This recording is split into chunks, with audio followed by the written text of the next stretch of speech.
Assalamu alaikum and welcome back to another episode of the Manifesting Muslim Ramadan series, Aligning with Allah. I have got a topic for you today that most of us want to avoid. Most people avoid, generally, every time I've spoken about it, oh my gosh, there'll always be some pushback because it's super triggering.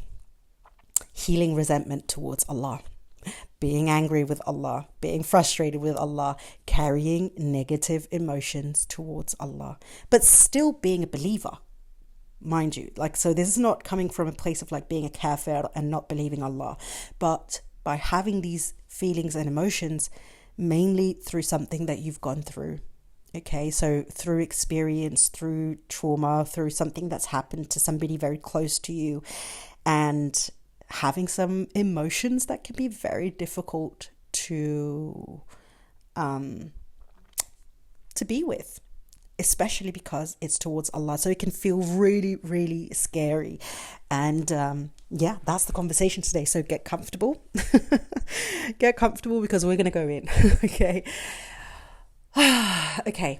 First up, one thing we have to acknowledge is that when we have resentment towards Allah or anger or frustration towards Allah and we don't do anything about it, it actually has a huge damaging effect on our faith. It can ruin and destroy the faith that we have over time. It ruins and destroys the relationship we have with Allah subhanahu wa ta'ala. And ultimately, that is if we don't have that, we have nothing. So this is why it's so important for us to stop avoiding this conversation just because it can feel uncomfortable and actually have the conversation head on. Okay, so let's talk about it. At this point, I have already mentioned a couple of times in this series that we're allowed our emotions. Okay, Allah didn't create us with emotions so that we could bottle them up, so that we could deny them. That is not why He created it. And He also created our emotions knowing that some of them will be directed towards Him because we are humans. He didn't make it so that none of the emotions that we go through could ever be directed towards Him. So He said, all the emotions can be directed towards me. That's part of the test. Okay.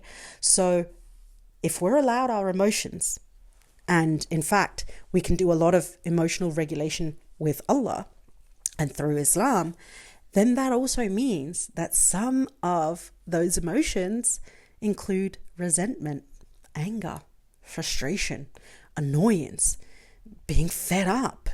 All of these things are included. And we need to have the same kind of feelings of safety to be able to come to our Creator with those feelings as well, even when they are directed towards Him. Oh, it's so scary, isn't it? Imagine having that conversation. I'm angry with you. And so it feels really scary, right? Oh, I can't be angry with our Creator. That is my Creator. How can I be angry with Him? Because then He'll be angry with me and then He'll punish me, and I don't want God's punishment. That's kind of the thinking, isn't it? If I'm angry with Allah and Allah knows that I'm angry with Him, then maybe He'll punish me because I'm angry with Him. That kind of thinking is so damaging because it tells us that Allah is petty. It shows us that Allah is childish. Oh, you're angry with me? Fine, I'll be angry with you too. Even though He's so far above it, right? But that's what it does. We are mirroring our pettiness, our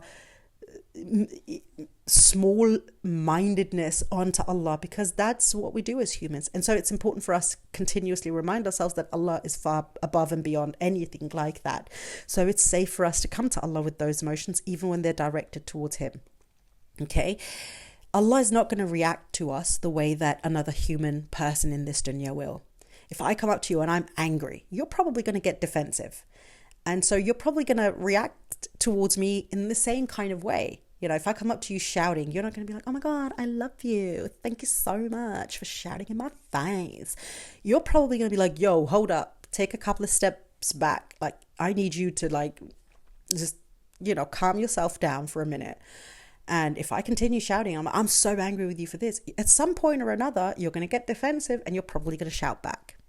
Most likely, some might not, and they've got beautiful emotional regulation. I don't always have that personally. You might have that, mashallah, habiba, mashallah, tabarakallah. May Allah continuously provide you with that kind of beautiful grace. But the point is that we, as humans, usually have a reaction when somebody comes and they have a lot of irritation, frustration, anger, resentment towards us, that we might mirror it back. We might want to give it back to the people. Okay, it's very hard for us to come back to that person with a lot of grace and humility and compassion and stuff, because we don't know what's going on inside. We're just getting the back end of it. So we're getting the anger, but we're not getting the hurt, the disappointment, the whatever that came before the anger arrived, because the anger rarely comes on its own. It usually has a little bit of a history, okay? Allah knows that. Allah knows the history. So, of course, He's not going to react just on the anger. Oh my God, that came out of nowhere. Allah's not going to say, oh my God. Astaghfirullah. Allah's not going to turn around like, oh, that came out of nowhere. I didn't see that coming. I fully did not expect. Like, why are you so angry? Allah knows why you're angry. Allah put you through it so that you could have that emotion, and he's the one who created the history of why the anger is there in the first place. So it's not surprising to him that you come and you're like, I'm angry. Right? I'm sorry, I make myself laugh and I do apologize. But Allah doesn't hold it against you. He doesn't hold it against you because, again, He created it. He knows why it came there, and He understands the human emotion because He created the human emotions. But here's the thing, okay? Allah accepts it. But here's the important part. You can't stay there. We can't live in those emotions. We have to move past them. And we do that by feeling them, okay? By getting them out of our system, by not bottling them up. So when we have anger, Allah gets it. He understands anger. He created anger. So He knows what anger is. He understands what resentment is. He understands what frustration is. So He's not going to hold that against you. What He might hold against you is not moving past it, carrying it and letting it grow in your heart, allowing it to erode your faith and your connection with Him. He might hold that against you. In fact, I think He would. But if you have these moments of like, oh, I feel like this resentment because this or that. Let's take a couple of examples of things that might happen. That you want to get married. I keep going with this example because I know that this is a huge thing for a lot of Muslims. You want to get married and you've been praying for marriage and it's not happening. And then at the same time, you have a good friend or a sister who is like, oh, I don't even want to get married. And then she ends up getting married, but she hasn't been, working for it. And you feel like you've been working for it. Oh, that'll create resentment. And that's okay. You might still be happy for her because you love her and you care for her and you want her to succeed also in this dunya. But a part of you might also still feel a little bit of resentment. A little bit angry. Why her, not me? I mean, I've been doing the work and you're ignoring me. And meanwhile, she's been out there saying like, I don't even want to get married. Like, I just want to, have 1,000 cats and a few chickens and live, as a recluse on a Scottish island. Yeah. Allah sends her a man. That'll create some resentment. That'll create some resentment for many people. And that's okay. I'm not holding it against you. Allah's not holding it against you. Many people are not going to hold that against you. Well, some people actually might. But, we're not going to talk to them. They're not our people, sis. Just ignore them, okay? They're not for us. But the point is that Allah will understand that because, again, He created that emotion. He created those feelings.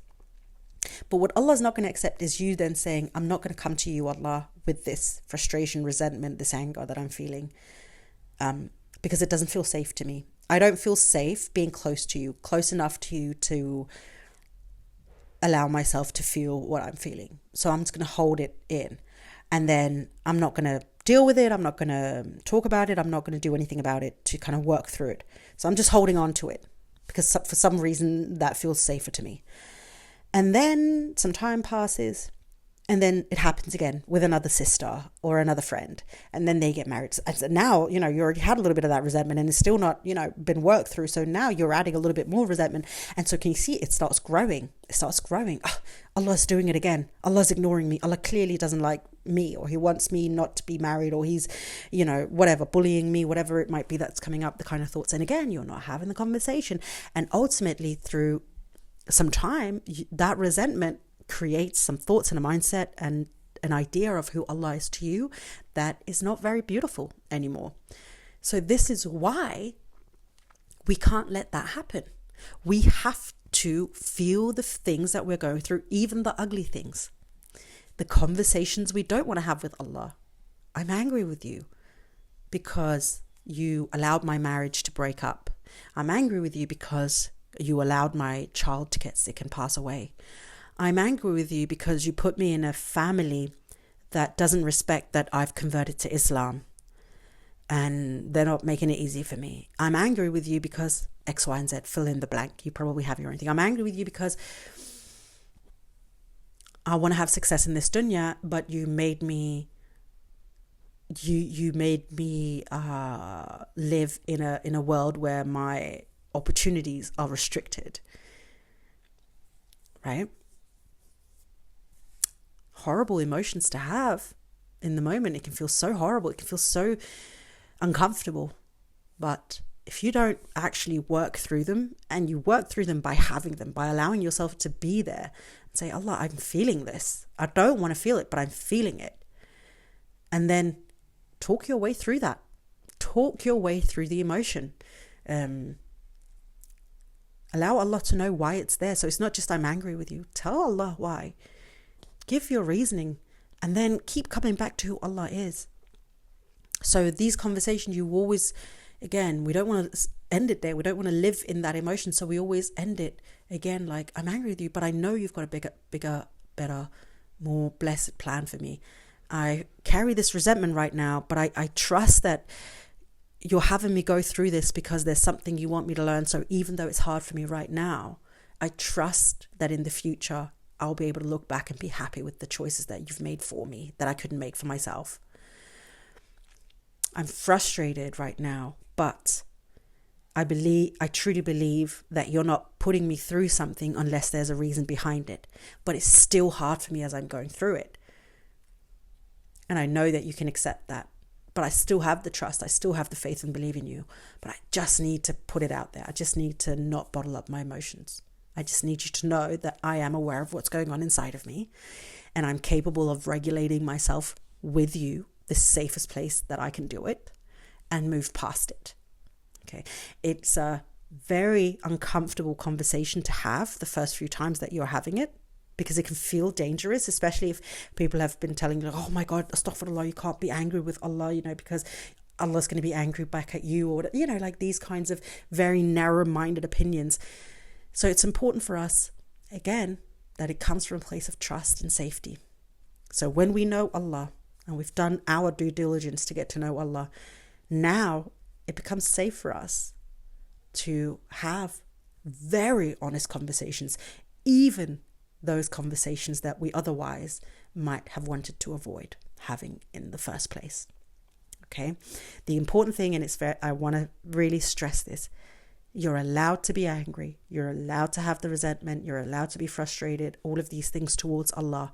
What is most important, though, is that you don't live there. Don't live in those emotions. Don't make them your status quo. Feel it, regulate, move past it. That's how you grow, sis. And you grow with Allah. It literally strengthens your spiritual connection with Allah. Because again, why? It creates a feeling of safety. So it's easier now to surrender back to Allah, because you will find that Allah doesn't punish you for your feelings, especially those that you come to Him with. He will reward you for them, even the ugly ones. And what does that create? It creates more of a feeling of safety in Allah and more reason to continuously turn back to Him. All right, my darling, that is what I have for you in today's episode. Thank you so much for joining me. I will see you, inshallah, in tomorrow's episode. But until then, my darling friend, please don't forget to live in love.